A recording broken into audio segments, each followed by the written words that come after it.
What a trade. What a great deal. It's just been confirmed by Adam Schefter. It is the Bears' second-round pick. It's not the pick the Bears got from the Ravens for Roquan Smith yesterday. They just traded a pick that right now, if the season ended today, we're at the halfway point. We're halfway there, living on a prayer. The Steelers would have the 38th pick in the draft for Chase Claypool.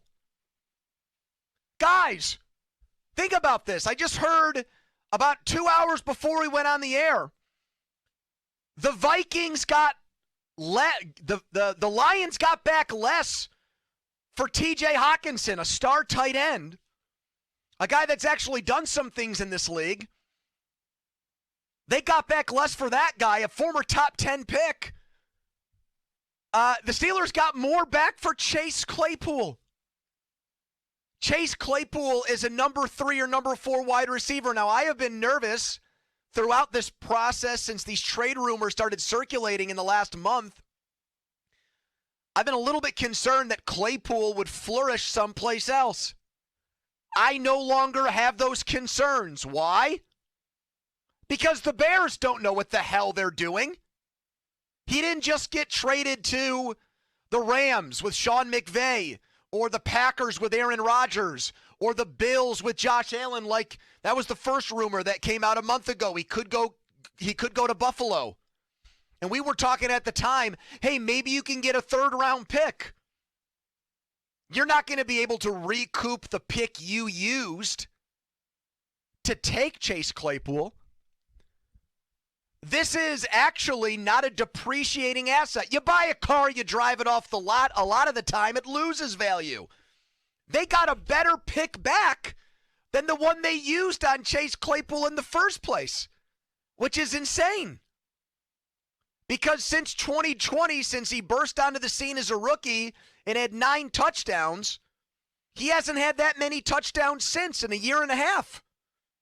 He's coming off probably 2 of his, out of last 3 weeks, 2 games were pretty good. At the end of the Tampa Bay game, threw a touchdown pass against Philly, had a 25-yard catch. The Steelers maximized value here. They actually got something that can become a building block player in the future. This is a top 40 pick. Look at the guys that the Steelers have picked in that range. I mean, they might have just, because of this trade, they might get their next Le'Veon Bell or Lamar Woodley or somebody like that. This is a high-quality second-round pick. This is almost like having an extra first. This is an amazing deal by the Steelers. And I don't care that it sends a negative message to your locker room that you're rebuilding and that the season is over. The writing was already on the wall for this team. They're 2-6. You know, Tomlin's bringing up, well, I've been 2-6 before. Yeah, you went 8-8 and you missed the playoffs. You probably would have been better off that year going like 5-11, getting a better pick. That way we don't have to talk about the non-losing seasons thing anymore. This is huge. This is not a good trade. This is a great trade. This is an A-plus trade. This is incredible return for a guy who has been a serious disappointment since his rookie year.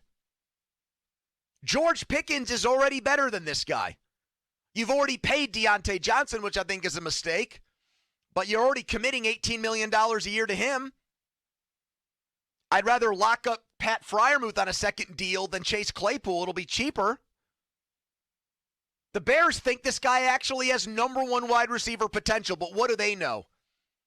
They haven't played good offensive football really ever since like the 1950s. When was the last time they had a great wide receiver? They don't know what they're doing. They're showing it in this deal. They just overpaid for Chase Claypool. And the Steelers, my understanding was that they were not going to trade this guy because they didn't think they were going to get a lot back. But more so than that, they didn't like what it symbolized, what it represented. We trade Chase Claypool. We're telling Cam Hayward. We're telling TJ Watt. were telling Minka Fitzpatrick that this season's over. They didn't want to do that. That's apostasy. That's against everything Mike Tomlin stands for. This makes me think, and I love this part of it, this makes me think the front office went over Tomlin's head. They said, Mike, there's a bigger picture than just trying to, fight tooth and nail to 8 and 9. We got to look at the long-term health of this organization. We don't see a future for Chase Claypool here. He's only got a year and a half on his contract. We're not going to give him a franchise tag or transition tag or something like that. He's going to what, 10, 11, $12 million a year, maybe possibly more. We're not going to do that. We rarely give wide receivers second deals.